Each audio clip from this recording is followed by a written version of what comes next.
किसी भी तरह का कोई दबाव आने से रहा। अगर ये बाकी देश ऐसा सोच रहे हैं कि वहां पर एक दिन विरोध प्रदर्शन की तस्वीरें आई थी, अब चाहे आप उसे लोकतांत्रिक तरीके से कुचलना कहें या फिर ये कहें कि केवल शायद मुट्ठी भर लोग थे, दोनों में से कोई भी चीज सही हो, लेकिन अब सड़कों पर विरोध प्रदर्शन वहां पर उसके बाद एक भी तस्वीर नहीं आई।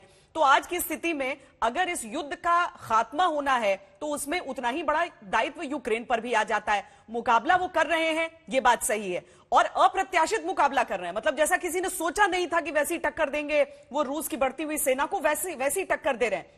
लेकिन युद्ध स्टेलमेट की तरफ बढ़ सकता है जनरल सिवाच, इन चीजों से युद्ध किसी निष्कर्ष की ओर नहीं बढ़ सकता है इन चीजों से।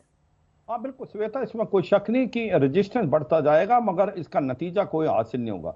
ये सच्चाई है कि जिस प्रकार से यूक्रेन को हथियार मिल रहे हैं, यूक्रेन का मनोबल तेज है, और कहीं ना कहीं जेलेंस्की की जो इंस्पायरेशन लीडरशिप है, गुड और बैड, वो आज उनको मोटिवेट कर रही है, वो लड़ रहे हैं। और जैसे जैसे बिल्टअप एरिया की लड़ाई है, मुझे लगता है लंबी खिंचेगी। अब पॉइंट रेज ये होता है कि क्या ये युद्ध कैसे हल होगा। युद्ध तो तभी खत्म होगा कहीं बैठ के बातचीत हो, टेबल पे बैठना पड़ेगा। इसका कोई मिलिट्री सॉल्यूशन तो है नहीं, ये बातचीत से निकलेगा। ये यूनाइटेड नेशन जैसे फोरम वो फेल हो चुके हैं। मुझे लगता है कि कोई ऐसा कंट्री जैसे इजराइल है, टर्की है, जो कि दोनों तरफ से है, कहीं बातचीत कराए, क्योंकि ये अकेले बात नहीं करेंगे। और यूनाइटेड नेशन भी आज की तारीख में इतना इफेक्टिव नजर नहीं आ रहा, क्योंकि वीटो पावर यूज कर देता है, चाहे रूस कर देता है या चीन कर देगा।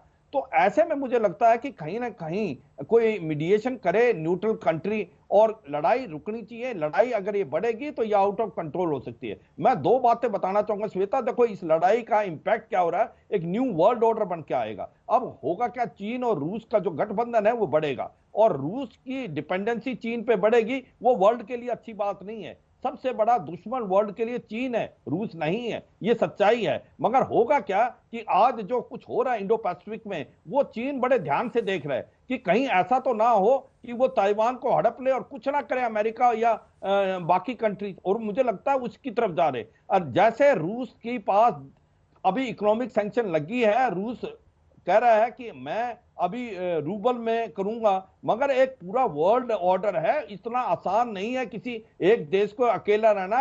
इमर्जिंग इकोनॉमी है रूस की, तो ऐसे में उसकी डिपेंडेंसी बढ़ेगी चीन के साथ, और चीन के साथ डिपेंडेंसी बढ़ना वर्ल्ड के लिए इतनी अच्छी बात नहीं है। ये जो सप्लाई चेन टूटेगी, बाकी जगह जाएगी, और ऐसा लगता है कि चीन एक उभर के आएगा बहुत बड़ा पावरफुल, और इंडो पैसिफिक में और इंडियन ओशन में वो सबको एक प्रकार से बहुत बड़ा टक्कर देगा। ये और चिंता का सबब हो जाएगा।